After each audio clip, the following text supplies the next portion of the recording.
Uma adolescente de 14 anos envia uma mensagem aterrorizante para Nicole.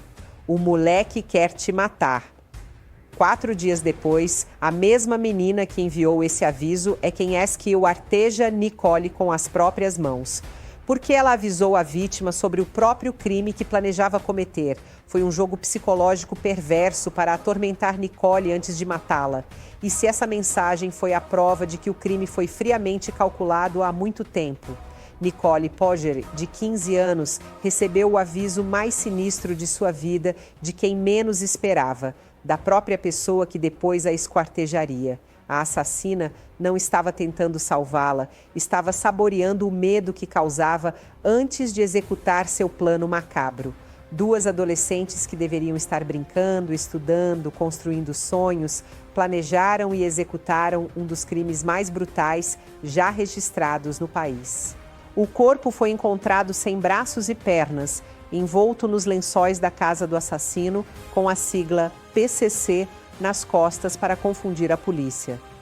Fique até o final, porque as mensagens que vamos revelar provam que Nicole foi atraída para uma emboscada, onde a própria pessoa que a avisou do perigo a esperava para executá-la da forma mais cruel possível.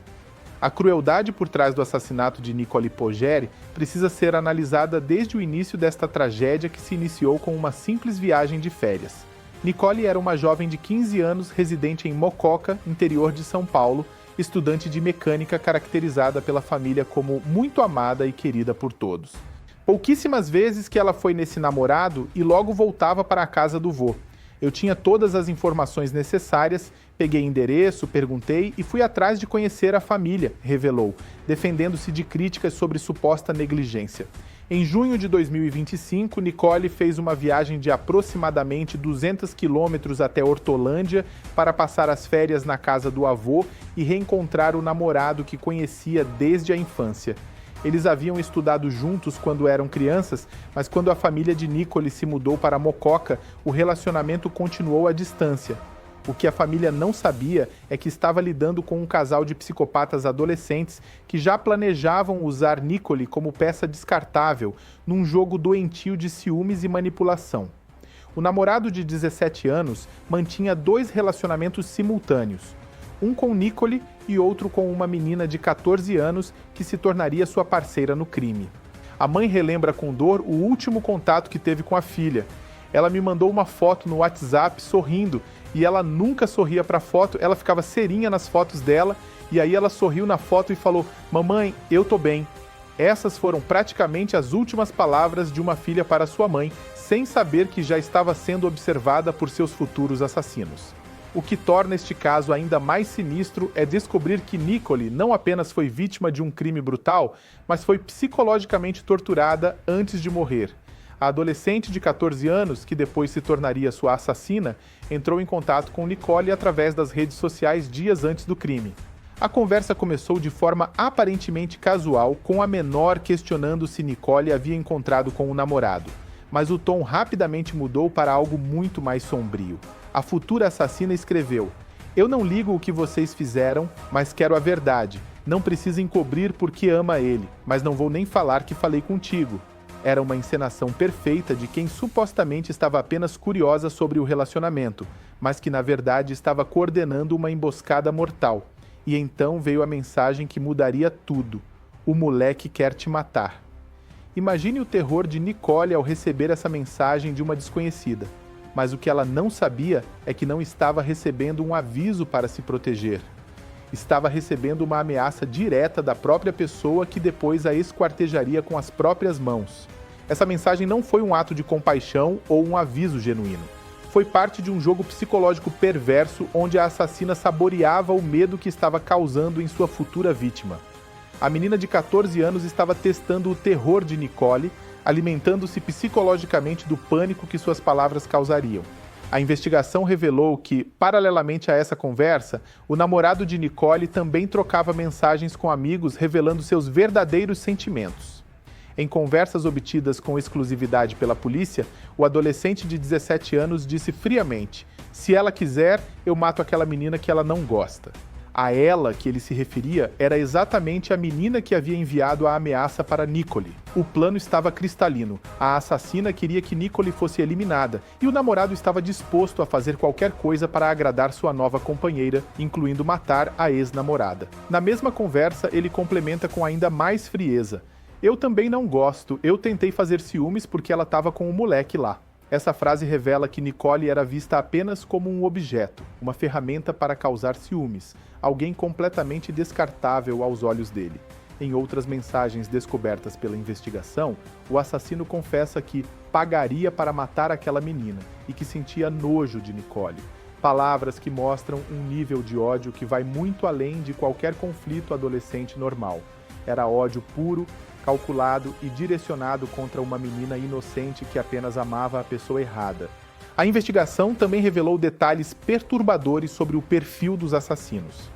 Segundo relatos de amigos da vítima, as redes sociais do casal, principalmente o TikTok, eram cheias de jogos perturbadores, séries perturbadoras que matam pessoas. Um padrão que criminologistas identificam como dessensibilização à violência. Uma coleguinha dela me contatou e falou que conhecia esse casal e que eles eram meio perturbados da cabeça, meio diabólicos, revelou a mãe de Nicole, descobrindo tarde demais os sinais que estavam ali o tempo todo. A cronologia do horror começou no dia 12 de julho, quando Nicole saiu da casa do avô para encontrar o namorado. Ela deveria retornar no dia 14, mas nunca mais foi vista com vida.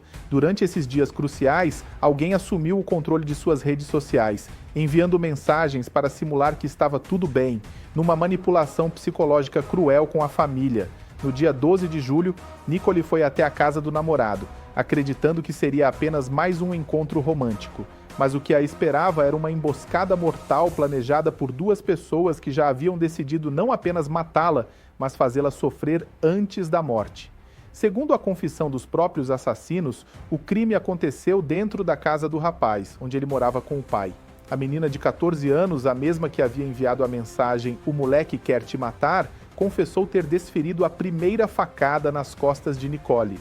Depois de Nicole cair no chão, ela deu diversas facadas, nem sabe quantas, relatou friamente o delegado José Regino Melo Lages Filho. A frieza da confissão é aterrorizante, especialmente vinda de uma criança que deveria estar na escola, brincando, tendo uma infância normal.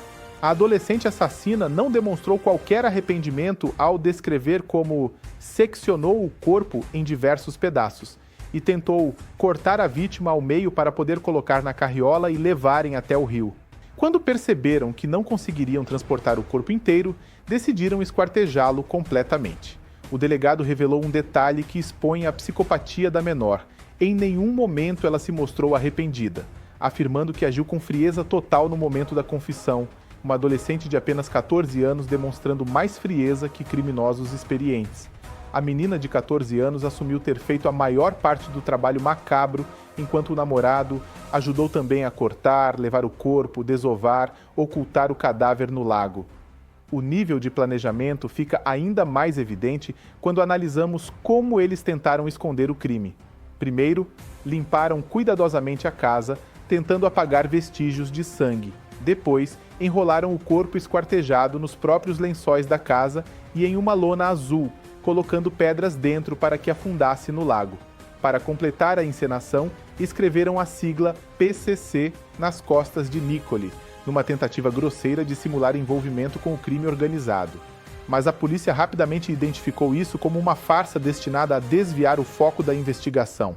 O delegado José Regino descartou qualquer envolvimento da facção, classificando a inscrição como uma tentativa deliberada de disfarçar a motivação real do crime, simulando possível relação com organização criminosa. O corpo foi encontrado no dia 18 de julho por um cão farejador da Guarda Municipal de Hortolândia, a apenas 500 metros da casa do assassino. Nicole estava sem braços e pernas, com múltiplas perfurações por arma branca, traumatismo craniano e marcas de violência extrema no rosto. O pai de Nicole esteve presente no local e conseguiu reconhecer a filha pelos traços que ainda eram identificáveis. O corpo da adolescente estava com várias marcas no rosto, aparentando ter levado uma paulada na face dela, onde estava bem inchado. relatou, ainda traumatizado pela cena. A perícia confirmou que o pai do assassino reconheceu os lençóis e a lona usados para esconder o corpo como sendo de sua residência. Vestígios de sangue de Nicole foram encontrados espalhados pela casa, comprovando que ali foi o local onde ela foi brutalmente assassinada e esquartejada. Após cometerem o crime, os dois assassinos fugiram para o Paraná, sendo abrigados pela avó de um deles. Mas antes da fuga, o rapaz ainda tentou criar mais uma mentira, enviando mensagens para o próprio pai. Estou bem, não fiz nada, eu juro. Tem uns caras de São Paulo me mandando mensagem, falando que vão me matar, por isso fugi. O pai, acreditando na mentira do filho, respondeu: Mas filho, se não fez nada, vem para casa, a gente se apresenta na delegacia e resolve. Um pai desesperado tentando salvar um filho que já estava perdido para a maldade. Essa tentativa de criar um álibi falso mostra como os assassinos tentaram até o último momento enganar a todos. Primeiro, culparam Nicole por uma suposta crise de ciúmes. Depois, tentaram envolver facções criminosas. Por fim, inventaram ameaças de caras de São Paulo, cada mentira mais absurda que a anterior. A investigação revelou ainda que a avó de um dos assassinos prestou auxílio direto na fuga, sabendo exatamente o que havia acontecido. Quando foram capturados em Cornélio Procópio, no Paraná, estavam escondidos na casa dela, que conhecia todos os detalhes do crime. Durante os interrogatórios no Paraná, ambos confessaram o crime com riqueza de detalhes, segundo a polícia. O delegado João Manuel Garcia, responsável pela prisão, revelou detalhes chocantes sobre a frieza da confissão da menor. Agora não se sabe o motivo pelo qual ela, Nicole, foi chamada para voltar na casa dele lá em Hortolândia. E ela foi na casa dele, adentrou a residência e mataram ela lá dentro, pontuou Garcia, ainda impressionado com a crueldade do crime. A cada revelação, fica mais claro que este não foi um crime passional de adolescentes. Foi um plano friamente calculado por dois psicopatas que usaram uma menina apaixonada como peça descartável num jogo doentio de poder e manipulação. A família de Nicole descobriu tarde demais que havia confiado a filha a pessoas que abrigavam assassinos. Até que depois que Nicole desapareceu, fomos descobrindo os podres desse menino e dessa ex-namorada dele. Histórias bizarras sobre os dois, revelou a mãe, ainda em choque. Ele usou minha filha e os dois já estavam armando isso. Nicole era inocente e até nós que somos vividos e cuidadosos fomos enganados. São monstros manipuladores, psicopatas, desabafou Priscila Magrin, enfrentando também críticas de pessoas que a culpavam por negligência. A mãe ainda teve que lidar com julgamentos cruéis de desconhecidos. Me sinto humilhada tendo que explicar que em momento nenhum negligenciei minha filha, disse nas redes sociais, defendendo-se de ataques enquanto lidava com a perda da filha.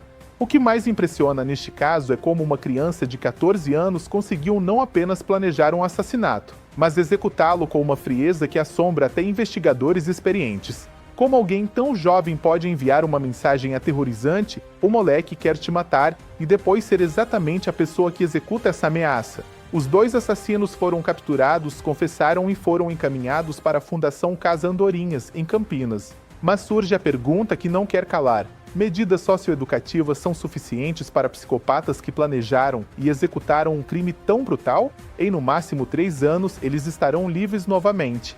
A investigação continua para determinar se outras pessoas ajudaram na fuga dos assassinos para o Paraná. A polícia trabalha com a hipótese de que mais pessoas podem ter conhecimento do crime e prestado auxílio aos fugitivos. O caso Nicole Pogger expõe uma realidade aterrorizante sobre como a maldade pode habitar corações tão jovens. Uma adolescente de 14 anos não apenas planejou friamente o assassinato de outra menina, como teve a crueldade de avisá-la antes: o moleque quer te matar. 4 dias depois, foi ela mesma quem desferiu as facadas e esquartejou Nicole com as próprias mãos. A mensagem não foi um aviso para salvar Nicole. Foi o início de uma tortura psicológica onde a futura assassina saboreava o medo que causava em sua vítima. Uma criança que deveria estar brincando, estudando, construindo sonhos, se alimentava psicologicamente do terror que suas palavras provocariam. O que mais revolta neste caso é descobrir que Nicole recebeu uma ameaça direta da própria pessoa que depois a mataria. A assassina testou o pânico de Nicole, mediu seu medo e depois executou exatamente o que havia prometido. É um nível de psicopatia que assombra até os investigadores mais experientes. As mensagens reveladas pela investigação mostram que este crime foi premeditado há muito tempo. O namorado disse claramente: se ela quiser, eu mato aquela menina que ela não gosta. E a assassina não apenas quis, como participou ativamente da execução, desferindo a maioria das facadas e depois esquartejando o corpo sem demonstrar qualquer arrependimento. A família de Nicole tomou todos os cuidados possíveis. A mãe supervisionou o relacionamento, conheceu a família do namorado, mantinha contato constante. Mas como se proteger de psicopatas mirins que conseguem enganar até adultos experientes com suas máscaras de normalidade? Este caso serve como um alerta aterrorizante para todos nós. Precisamos ensinar nossas filhas que ameaças, mesmo vindas de adolescentes, devem ser levadas a sério. Que mensagens como "o moleque quer te matar" não são brincadeiras de jovens, mas podem ser avisos reais de perigo iminente. Nicole era uma menina comum, estudiosa, querida por todos que a conheciam. Sua única culpa foi amar a pessoa errada e confiar em quem não merecia sua confiança. Ela recebeu o aviso mais claro possível sobre o perigo que corria, mas não tinha como imaginar que vinha da própria pessoa que executaria a ameaça. Os assassinos foram capturados e confessaram, mas as medidas socioeducativas previstas no ECA parecem insuficientes diante da frieza demonstrada.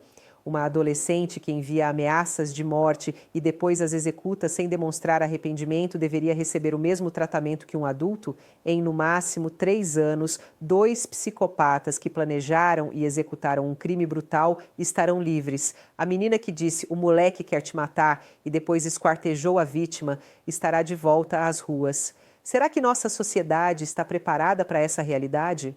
A morte de Nicole não pode ser em vão. Ela precisa servir de alerta para que outras famílias fiquem atentas, para que outros pais questionem mais, investiguem mais, protejam mais.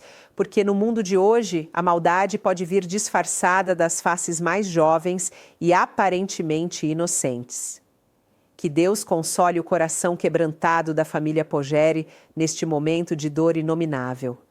Que a memória de Nicole seja sempre honrada e que sua história sirva para proteger outras meninas dos predadores que se escondem por aí, independentemente da idade que tenham. Compartilhe este vídeo para que este caso não caia no esquecimento e para que outras famílias aprendam com esta tragédia.